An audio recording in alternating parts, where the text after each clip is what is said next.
Salut à tous, bienvenue sur la chaîne. Aujourd'hui, on va parler du trading pour rien changer et en l'occurrence du Bitcoin, mais avec une approche un peu différente que d'habitude. J'ai le plaisir d'accueillir Florent, un trader spécialisé dans le court terme. On va comparer nos visions, discuter de sa stratégie et analyser ensemble le marché. Si vous aimez ce genre de contenu, pensez à liker et à vous abonner.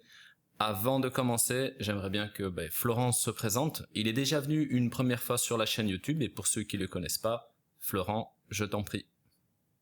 Bonjour à tous. Avant tout, merci Georges de ton invitation sur ta chaîne. Très sympa. Donc moi, je m'appelle Florent. J'ai une petite chaîne YouTube qui s'appelle Alpha Pair.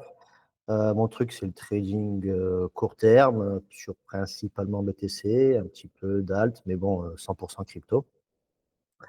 J'aime bien trader le BTC parce que c'est un actif que j'arrive à bien lire, qui est assez intéressant de sa volatilité, ce qui est la volatilité est quelque chose qu'on recherche quand on fait du trading court terme. Voilà. Merci Florent.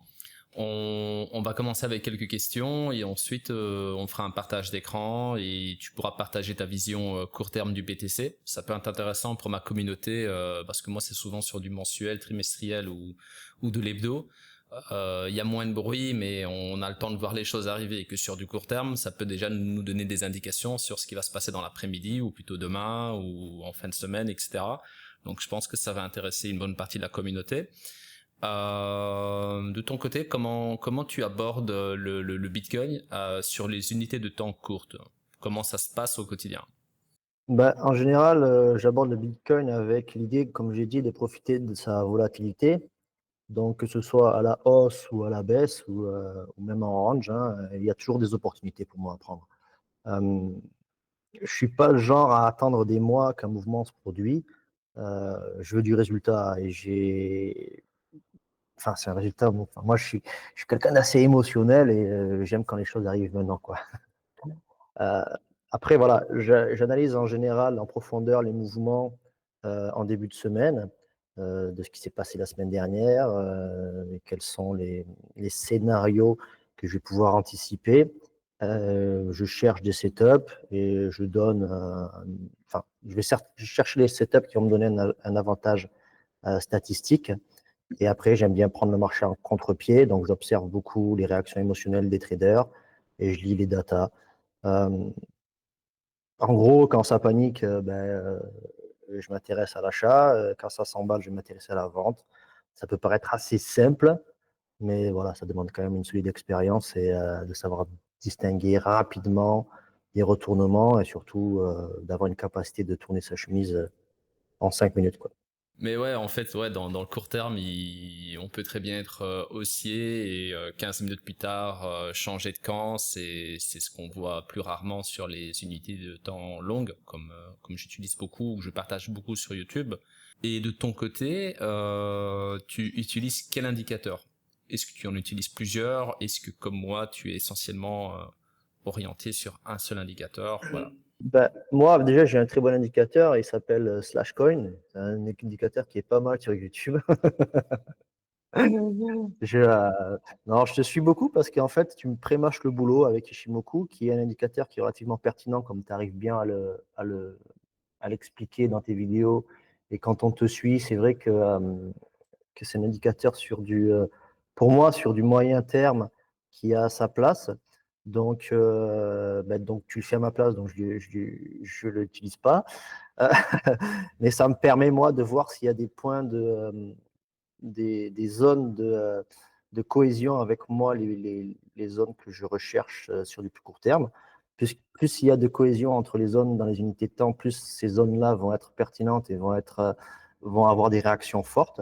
Après, voilà, en général, moi, je suis un puriste de la price action. Des indicateurs classiques, très peu pour moi, quoi. Tout ce qui est bande de Bollinger, RSI, tout ça. Alors, j'en ai, j'utilise le volume, je regarde le RSI pour savoir quels sont les excès de vente ou les excès d'achat sur le très court terme, mais je base pas mes setups dessus.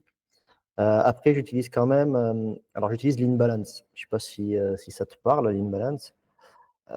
L'imbalance, ce sont des déséquilibres de prix, que ce soit à la hausse ou à la baisse. Voilà. Et ça me permet de repérer des zones où le marché donc, est déséquilibré ou des zones d'intérêt.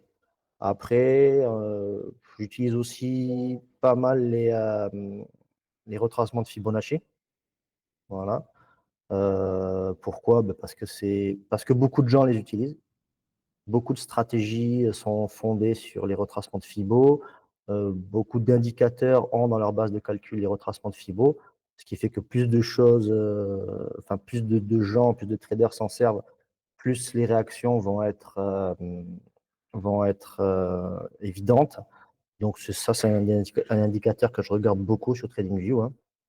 Je les mets, enfin, ça me donne des zones d'entrée ou des zones de sortie sur le prix. Voilà. Après, je suis plutôt analyse de data, pas trop, beaucoup moins que les indicateurs. Enfin, pardon, beaucoup moins les indicateurs que les data. J'utilise, enfin, je regarde beaucoup moi les liquidations, les zones de liquidation, l'order book et un peu ce qui se passe avec les funding, les open interest sur le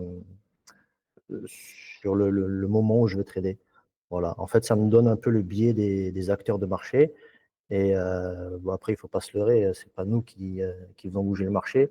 Donc, ce qui est intéressant pour moi, c'est de voir ce que veulent faire les instituts, les whales, les gens qui en sont un peu plus lourds, parce que c'est eux qui vont faire bouger le marché à leur guise. Donc, c'est eux que j'essaie de suivre. Voilà. Alors Florent, maintenant on va passer à l'analyse technique de ton côté. On a un visuel sur ton écran. Pourrais-tu expliquer à la communauté quels sont les niveaux clés actuels, ceux que tu surveilles en ce moment, si tu es plutôt haussier, baissier, dans quel camp tu es, est-ce qu'il y a un signal particulier qui pourrait faire changer ton biais, est-ce qu'il y a une configuration actuelle qui te rappelle un scénario dans le passé, etc., etc. Je t'en prie. Alors, ouais, alors là, vous voyez mes charts, comme je vous ai dit, j'ai pas trop d'indicateurs dessus. Vous avez le RSI avec le Shop Index pour savoir un peu la puissance du marché et les points d'intérêt enfin, l'achat et la vente qu'il y a par rapport au RSI. Alors, là, on est en H4 sur BTC, contrat perpétuel Binance, c'est le contrat que je trade. Donc, bon, je dézoome, hein, le bougie, c'est du H4, je dézoome pour avoir une vision un peu plus long terme, hein. Là, on est on va dire sur une vision weekly. Moi, aujourd'hui, BTC, bon, il a fait son pump, ok, bon, il est arrivé sur sa zone des 100 000 $ et on a créé un range, vous voyez. Je ne sais pas si vous voyez bien ma souris ici. Cette zone-là, c'est un range que je travaille donc depuis un moment. En gros, on va faire simple, hein, j'essaie de vendre le haut du range et j'essaie d'acheter le bas du range, ok. Maintenant, les niveaux clés que j'aurai, bon, ça va être ces trends-là. Alors, je ne trade pas les trends, mais une fois de plus, beaucoup de gens les tradent. Donc, c'est des choses que je vais noter sur mon graphique et que je vais mettre, moi, en visuel pour savoir un peu ce que va faire le prix sur ces trends-là et être prêt à un scénario. Donc, il y a une trend plus long terme ici, ouais, très long terme, hein, vous voyez, voilà, qui pour moi est une zone, si jamais celle-là, on la break, donc là, je vais vous parler de prix. Si on vient breaker cette trend dans la zone des 87 000, 86 000 $, quand je dis qu'on la break, hein, c'est qu'on vient clôturer en dessous, hein. On peut venir chercher cette zone d'imbalance là, que j'ai notée, qui est une imbalance, je crois, daily, hein, si je ne me trompe pas. Ouais, voilà. Vous voyez, ici, on a du déséquilibre de prix. Ici aussi, on en a eu. Ici, on a du déséquilibre dans le prix. Donc là, voilà, ça, c'est des points que je vais faire attention, mais sur une vision générale de mon trading. D'accord? Donc, c'est des points d'intérêt auxquels je vais faire très attention. Pardon. Il y a aussi cette ligne-là qui est l'ancienne ATH qu'on avait fait en mars, qui pourrait être un ATH qu'on pourrait retester. Après, je ne dis pas qu'on va y aller, je ne dis pas du tout, mais comme tu m'as demandé, ça fait partie des niveaux clés que j'ai toujours à l'œil et qui peuvent être des scénarios, enfin, qui peuvent créer des scénarios auxquels je vais devoir réagir et je vais devoir m'adapter. Donc moi, je vais revenir plus en 1 heure. Excusez-moi. Je vais devoir revenir plus en 1 heure, où là, je vais tracer, comme vous voyez ici, les fibos de ce mouvement. Voilà. Ce mouvement a été une grosse baisse très impulsive. On a eu une reprise, donc un rachat de toute cette baisse qui m'a fait donc un mouvement haussier. Je mets mon Fibo sur ce mouvement-là, et là, j'ai des points d'intérêt qui sont les 38,2 et les 61,8. Si vous voyez, les 61,8, on est en train de les travailler à plusieurs reprises. Actuellement, on y est dessus. Il ne faudrait pas qu'on les break. Ici, on les a breakés, réintégrés, breaké, bon là on va dire qu'on est dedans, ici encore breaké, réintégré. Donc ici, moi, ça me donne des opportunités de trading. Pourquoi? On arrive chez 61,8 sur du court terme, ça me donne une possibilité de rachat. Donc si je viens dans du 15 minutes, qui est, on va dire, ma vraie UT d'analyse, ici, moi, je pourrais déjà vous dire que je suis sur une zone d'intérêt là, une zone d'imbalance court terme ici qu'on vient de combler, d'accord? Donc, qui est très intéressant pour moi. Et si vous voyez d'ailleurs, l'imbalance, ça fait très bien son travail. Le prix est venu la combler. Donc, en fait, ceci, je peux le retirer devant vous. Le prix est venu la combler. Il a réagi à la hausse, ce qui fait qu'ici, il y avait de l'intérêt à refaire un peu de business pour les exchanges, enfin pour les acteurs de marché, et d'avoir une réaction de prix, ce qui me permettrait ici, par exemple, à court terme, de placer un trade qui serait pour moi peut-être une vision à long terme. Alors attention, ce n'est pas un call que je fais, c'est un exemple que je vous donne qui est là en direct, devant nous. Donc, je regarde comme ça. Vous voyez, j'ai aussi cette trend-là, qui est une trend qu'on a breakée. On a eu la réaction du travail au-dessus de la trend. On est venu la retester. Là, on est en train d'en ressortir. Est-ce qu'on va la prendre en considération comme maintenant un support, qu'on va repartir à la hausse ou pas? Voilà. Maintenant, comme je vous l'ai dit tout à l'heure, j'ai des choses comme les liquidations à aller voir, les datas qui vont confirmer mes analyses et me dire ce que je peux faire ou pas, si j'ai raison de partir en priorité sur un long ou un short, ou peut-être de ne pas trader. Voilà. Si les datas sont trop confuses et si mon analyse est trop confuse, il ne faut pas oublier qu'à court terme comme à long terme, des fois, on ne trade pas. On passe des journées à ne pas trader. Tout bon trader, c'est ne pas trader. Voilà. Après, en niveau clé, vous voyez ces zones-là que j'ai en vert, bon, mais c'est pour moi des prises de liquidité qui sont évidentes. Il y en aura une ici aussi. Bon, ça veut dire quoi? Ça veut dire que à court terme, le prix peut être amené à aller chercher de la liquidité ici pour créer du business là pour les exchanges et à se retourner. Donc voilà. En gros, c'est comme ça que j'interprète mes niveaux, que je regarde mes niveaux et j'essaie toujours de trouver un maximum de cohésion suivant les unités de temps que je vais observer. Merci Florent. Mais l'approche elle est simple. Je vais pas dire minimaliste, mais elle est simple et une approche simple, c'est toujours ce qu'il y a de mieux dans le trading.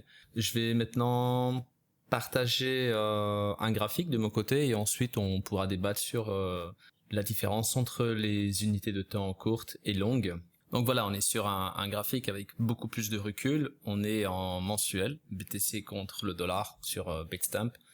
Bon, je trade pas sur Bitstamp pour info, c'est juste un graphique que je partage souvent à la communauté parce qu'on a pas mal de recul, mais c'est pas vraiment la plateforme sur laquelle je trade. C'est pas bon justement, j'en profite, ça me vient à l'esprit là de regarder un graphique qui n'est pas sur la plateforme que vous tradez. Faut pas faire ça parce que surtout sur du court terme comme Florent, il peut y avoir des petites nuances, des petites variations et c'est vraiment important de regarder le graphique de la plateforme en question sur laquelle il y a vos fonds. Ouais, si je peux me permettre, Georges, il y a un point que tu me fais penser, c'est qu'effectivement, quand on regarde les graphiques sur des plateformes différentes, certaines plateformes ont ont des mèches de liquidation qui sont un peu différentes. Et si on n'est pas habitué à regarder sa propre plateforme et à mesurer à peu près le pourcentage des mèches de liquidation que la plateforme donne des fois, on se fait énormément piéger. Je suis tombé sur ce piège plusieurs reprises. Carrément, ouais, non, c'est vraiment important. C'est à dire, c'est vrai que c'est le genre d'information que j'ai pas entendu à ma connaissance sur le web, en tout cas francophone, mais c'est hyper important, surtout pour le court terme notamment. Donc ici, vous voyez, on a donc, je suis resté simple là aussi. Vous avez donc une purge ici, une autre ici, et en fait, ce qu'on voit surtout, moi, ce qui m'intéresse, parce que là, on est sur une unité de temps plus investisseur que trader. C'est plus voilà à quel moment je vais rentrer ou à quel moment je vais sortir sur le Bitcoin pour aller chercher un x3, un x5 ou voilà quelque chose comme ça. Donc là en fait on a une autre purge et ensuite on est venu toucher notre clôture de l'ATH 2017. Vous voyez, j'ai pris la même référence ici, j'ai pas tenu compte de celle-ci parce que vous voyez ça a été très pertinent de prendre en compte celle-ci. Et on est sorti de la purge, on a tout cassé, on est venu chercher cette clôture et ensuite on a eu notre période d'accumulation. Vous voyez, ça a duré un bon moment.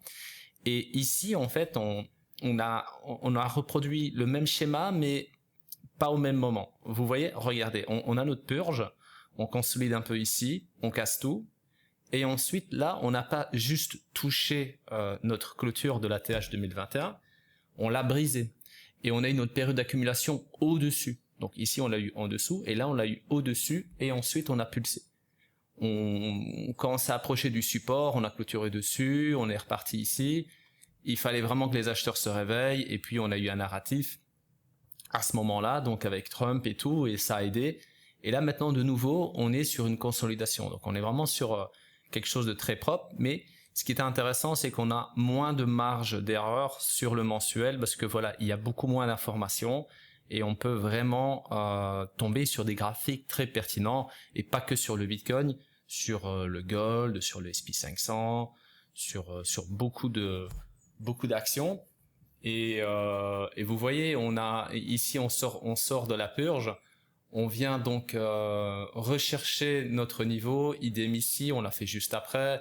Là, on vient rechercher notre clôture et puis on est parti. On a toujours ce schéma qui se reproduit, mais avec une temporalité qui peut être différente. Il peut y avoir des divergences.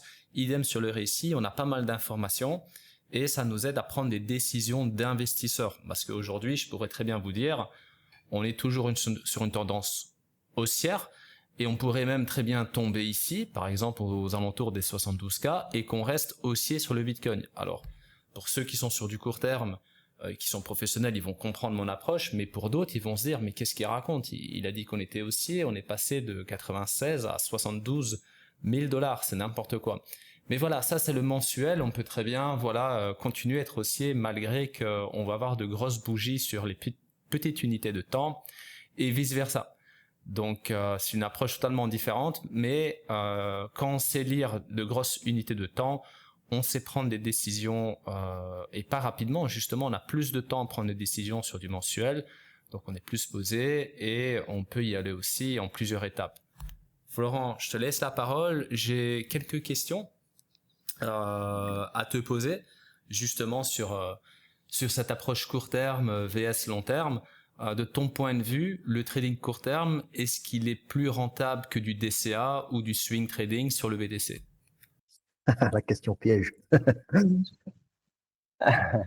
Alors, ma vision, hein, je dis bien ma vision, elle est que le trading court terme, le DCA ou le trading actif long terme, qui n'est pas forcément de DCA, qui va être de l'achat-revente, mais sur des grosses unités de temps, pour moi, il y a deux choses qui sont très importantes à prendre en considération. C'est vous-même, c'est-à-dire votre comportement, vos besoins, vos envies, votre plan de trading, en fait. C'est extrêmement important, avant de se lancer dans n'importe quelle manière de trader, c'est extrêmement important d'avoir un plan de trading très clair qui va vous dire quelle est la rémunération que vous souhaitez, comment vous souhaitez être rémunéré, pourquoi vous tradez. Est-ce que vous tradez pour faire un compte retraite que vous allez toucher dans 20 ans, dans 30 ans? Est-ce que vous tradez pour vous faire un salaire? Est-ce que vous tradez pour vous amuser? Est-ce que vous tradez pour dire je suis trader devant les copains? Voilà. Tout ça, c'est des choses qu'il faut prendre en considération. Donc, moi, sur un point de vue personnel, j'ai adapté euh, mon UT de travail par rapport à mes besoins, par rapport à mon style, mais aussi, ça c'est la deuxième chose, par rapport à votre capital. C'est beaucoup plus pertinent d'être trader long terme et de faire du DCA si on a 10 millions à investir dans le Bitcoin, par exemple, parce que c'est évident que gagner 1% de 10 millions, ça vous paye le mois, l'année, ça vous paye bien. Mais si votre capital est de 1000 dollars, vous ne pouvez pas chercher une performance de 1% si vous cherchez à vivre du trading. Donc déjà, ça, c'est une vision qui est qu'il faut bien comprendre. On ne va pas forcément se positionner sur une manière de trader juste en disant « Ah, c'est ça qui a l'air cool ». Moi, perso, j'ai choisi du court terme parce que j'ai un capital qui est relativement restreint, on va dire. Un gros capital en trade. J'ai un peu évidemment, j'ai un peu d'investissement que moi je vais appeler moyen long terme, mais rien de bien gros par rapport à mon capital en trade. Pour moi, la DCA, voilà, c'est si on prend les performances des bitcoins à long terme, ben, comme tu as dit tout à l'heure, tu vas te positionner sur un achat où tu vas viser de faire x2, x3 dans les 6 mois, un an à venir.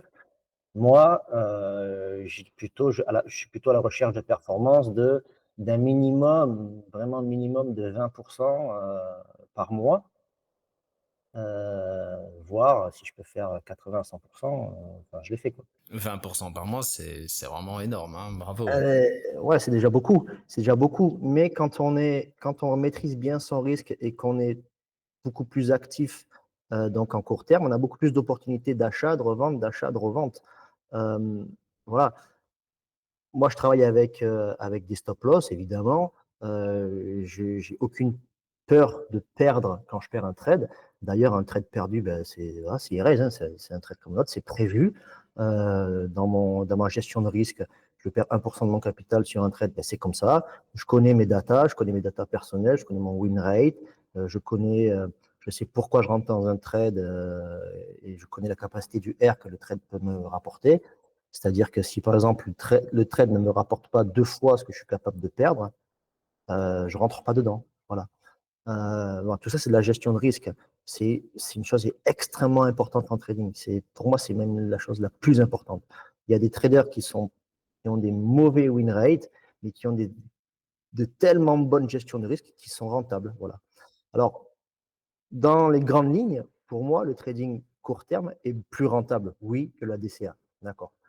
Maintenant, il y a beaucoup de choses à maîtriser et à prendre en considération dans le trading court terme. Et c'est d'ailleurs pour ça que les gens ne sont pas rentables en court terme. C'est parce qu'il ben, il faut être analyste, il faut être gestionnaire de portefeuille, il faut être psychologue, il faut être très conscient de sa propre personne, de son propre feeling du moment. Il faut maîtriser tout ça. Et quand on est trader DCA, trader long terme, on peut ne pas regarder, on peut partir en vacances tranquille, les yeux fermés. On peut ne pas regarder les charts pendant une semaine, 2 semaines, 3 semaines. Voilà. C'est d'ailleurs des erreurs que font les traders long terme. Ils regardent trop souvent les charts et ils sont impactés par des mouvements de prix qui normalement ne devraient pas les impacter. Donc voilà, pour répondre à ta question, la rentabilité pour moi du trading court terme est bien plus forte, mais il faut vraiment la maîtriser et il y a vraiment beaucoup plus de risques. Et par rapport au BTC, comment tu le vois avec un œil investisseur? Tu as dit que tu avais des investissements aussi. Pour la communauté, tu le vois aller sur les 200, 500, le million, bien sûr, pas tout de suite, hein, même si c'est dans 10 ans ou plus, mais est-ce que tu as cette vision-là aussi d'une hausse croissante sur le Bitcoin à long terme? Alors, on va faire simple. Si vous regardez la charte du Bitcoin depuis la création du Bitcoin, ben, vous la mettez en monthly, vous la mettez on voit bien que c'est un actif qui monte, qui ne fait que monter. Il n'a jamais baissé cet actif. Quand on parle de bear market, si on se met en monthly, ce ne sont pas des bear markets, ce sont juste des corrections, des phases haussières qu'on a eues. C'est un actif qui monte, qui fait que monter. Donc pour moi, il va continuer à monter. On est aujourd'hui sur une institut, je ne sais pas si je vais arriver à le dire. On est en train d'avoir tout le professionnel qui rentre dans le BTC et dans la crypto en général. D'ailleurs, depuis plusieurs années déjà, mais là, c'est maintenant flagrant. Et avec ce qui se passe aux États-Unis, les élections de Trump, et ainsi de suite, tout ce qui se passe dans le monde entier, pour moi, le Bitcoin, euh, il suit son chemin qui est l'or numérique. J'ai toujours entendu parler du Bitcoin comme l'or numérique. Pour moi, c'est l'une des meilleures définitions qu'il y aurait du Bitcoin. Je ne suis pas quelqu'un qui réfléchit comme ça, mais c'est la réalité. Pour moi, le Bitcoin, il va monter. Après, maintenant, te dire, Georges, s'il va monter à 200, à 500 ou à 1 million, j'ai un peu de mal à voir un Bitcoin à 1 million de dollars, je l'avoue. Pourquoi? Parce que c'est peut-être psychologique, c'est le prix de l'actif en lui-même. Maintenant, il faut plutôt le baser sur ben, la capitalisation du Bitcoin en lui-même face à l'or et face aux autres actifs qu'il y a à comparer avec lui, quoi. C'est ça, parce que qu'est-ce que va valoir 1 million de dollars à ce moment-là? Exactement, exactement. Aujourd'hui, une baguette de pain, ça coûte, je sais pas, en France, j'en sais rien, ça fait longtemps que je suis pas allé en France, mais ça doit coûter 2 euros ou peut-être 3, j'en sais rien. Je vais me faire taper dessus si je dis n'importe quoi, mais avant, ça coûtait 10 centimes, quoi. Donc, qu'est-ce que ça va valoir, comme tu dis, 1 million de dollars dans 20 ans? Peut-être rien. Et pour les débutants qui se lancent en trading court terme, tu leur donnerais quoi comme conseil pour débuter? Hum, de suivre les bonnes personnes. Surtout pas slash Non. cogne. Si, si, parce que tu es aussi de bons conseils, comme je l'ai dit en début de vidéo. C'est important d'avoir une vision, même si on est trader court terme, il faut pas avoir des œillères. C'est important d'avoir une vision euh, sur le long terme et sur la manière de penser des autres. Parce que souvent, même en court terme, comme on passe tellement de temps devant les chartes, qu'on est biaisé par soi-même, on est biaisé par une vision qu'on a, on est un peu dedans, dedans, dedans, dedans. Et c'est important de suivre des gens intéressants qui, qui un peu, qui un peu nous relâchent et nous font avoir une vision un peu plus éloignée du, euh, du marché qu'on suit. Mais après, si j'aurais des conseils à donner à des traders qui veulent se lancer dans du court terme, faites un plan de trading. Extrêmement important. Le plan de trading, c'est pas juste une stratégie. Je dirais que la stratégie, c'est 30% de l'importance du trader. Le plan de trading doit vous donner exactement euh, un confort en tant que gestion de risque, en tant que gestion de votre capital, comment interpréter votre capital. Euh, voilà. Les conseils que je leur donnais, c'est ça, c'est faites-vous un plan de trading, mais vrai, vous ne mentez pas quand vous le faites. Dites-vous bien pourquoi vous êtes là, dites-vous bien quels sont. Vous ne mentez pas non plus sur le capital que vous pouvez mettre en trading. Si vous avez 10 000 euros à mettre en trading, vous mettez 10 000 euros. Mais si vous avez 10 000 euros en tout, en banque chez vous, ainsi de suite, mettez pas 10 000 euros en trading. Mettez 100 euros et après, vous apprenez avec ça. Euh, Après, un autre conseil que j'aurais, c'est vous mentez pas à vous-même, mais dans le fait, euh, cherchez pas à avoir raison. Un trader court terme, il n'a pas raison. Il sait s'adapter très vite à toutes les situations. Il faut pas, il faut sortir, faut quitter son ego, quoi. Ouais, j'ai raison, j'ai pris un long, j'ai TP, j'ai pris mon long, j'ai eu raison aujourd'hui. Ouais, c'est bien, tu as eu raison, demain tu auras tort. Mais c'est pas grave. C'est voilà, c'est très très psychologique le trading court terme. Merci, merci Florent pour ton partage d'expérience. Merci à toi, Georges, c'était un plaisir, comme d'hab d'ailleurs. En tout cas, c'était super intéressant de comparer nos approches. Et où est-ce qu'on peut te trouver? Est-ce que tu as une chaîne YouTube? Alors, j'ai une chaîne YouTube qui s'appelle Alpha Perf. Je pense que tu le mettras en description si tu veux bien. Après, je suis pas très actif sur les réseaux justement parce que bah, je trade. Hein. Moi, mon plaisir, c'est le trading. Je passe beaucoup de temps. En plus, bon, j'ai d'autres business à côté, donc c'est pas non plus 100% de mon activité. On peut me voir très rapidement sur Twitter, mais alors vraiment, en fait, je poste très rarement. Sinon, j'ai un Discord qui est gratuit. Ceux qui veulent partager avec moi sont les bienvenus. C'est totalement gratuit. Je discute avec tout le monde, je donne des conseils. Je discute même en live. Hein. Je partage des fois des sessions de trading en live. Quand je trade, j'allume le Discord s'il y a quelqu'un. Et je partage des plans. Je conseille, enfin je conseille, enfin, je ne veux pas dire je conseille, mais je donne mon avis sur le plan des gens qui me demandent mon opinion. Donc voilà, donc je suis surtout visible sur YouTube. Je fais environ 1 à 2 vidéos par semaine et vous pouvez me voir là-dessus. Et c'est avec plaisir que je vous accueillerai dans ma communauté. En plus, dans mon souvenir, tu ne demandes pas cher hein, pour l'accès au Discord. C'est un BTC par mois ou je sais plus. Non, j'ai changé maintenant, c'est par jour. Par jour. Donc vous voyez, c'est des bons traders, hein, mais vous gagnez beaucoup plus que ça, donc c'est rentable. Bon, il faut quand même préciser qu'on rigole, sait-on jamais. Non, non, on rigole, c'est gratuit. Complètement. Ben, merci encore Florent et à bientôt. Bonne journée à tous et comme d'habitude, ben, prenez soin de vous. À très bientôt. Au revoir, merci.